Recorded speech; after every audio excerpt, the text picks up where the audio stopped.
নন্দিনী দিন অনুরাগীদের জন্য দারুণ সুখবর।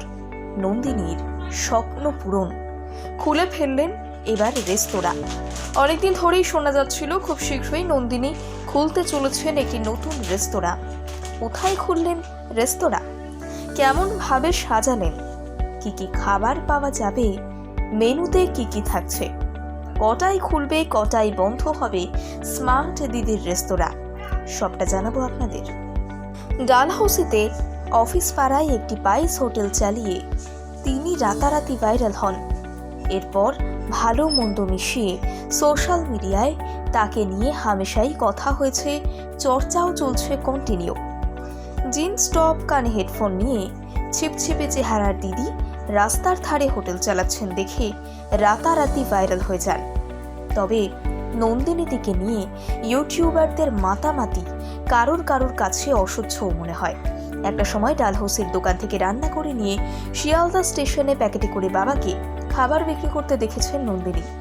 এখনও দোকানের সামনে ইউটিউবারদের ভিড় উপচে পড়ে। সবকিছুর মধ্যেই এবার কাঙ্ক্ষিত সাফল্য পেয়ে গেলেন নন্দিনীদি।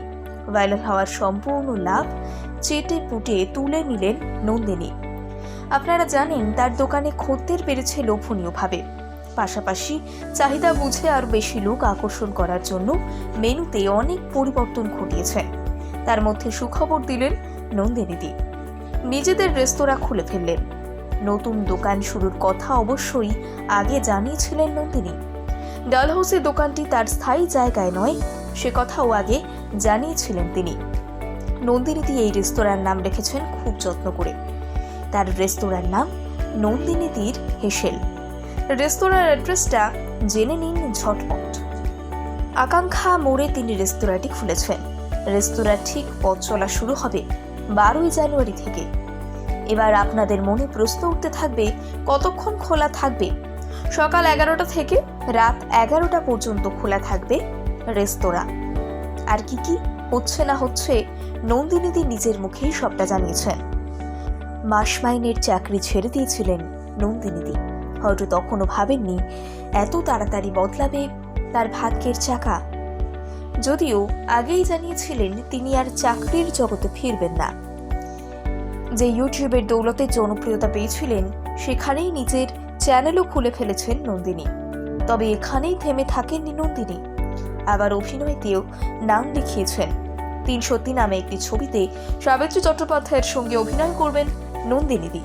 নন্দিনী যখন দিদি নাম্বার 1-এর মঞ্চে যান তখন প্রচুর ট্রোল হন। তখন অনেকেই বলেছিলেন মাত্র দুদিনে ভাইরাল হয়ে দিদি নাম্বার 1-এর মঞ্চে চলে গেলেন। এদিকে কত অভাবী মেয়েরা চেষ্টা করেও যেতে পারছেন না। নন্দিনী তবে বেশ চালাক, খুব ভালোভাবেই জানেন সোশ্যাল মিডিয়ায় যেমন হুট করে ভাইরাল হওয়া যায়, তেমনই হঠাৎ করেই মানুষ ভুলেও যায়। তার খ্যাতিও একদিন চলে যাবে হুট করে। তবে লড়াইটা ছাড়লেন না তিনি। নিউ টাউনে খুলে ফেললেন রেস্তোরাঁ। এখন দেখার তার রেস্তোরাঁর খাবার মানুষ কতটা পছন্দ করেন।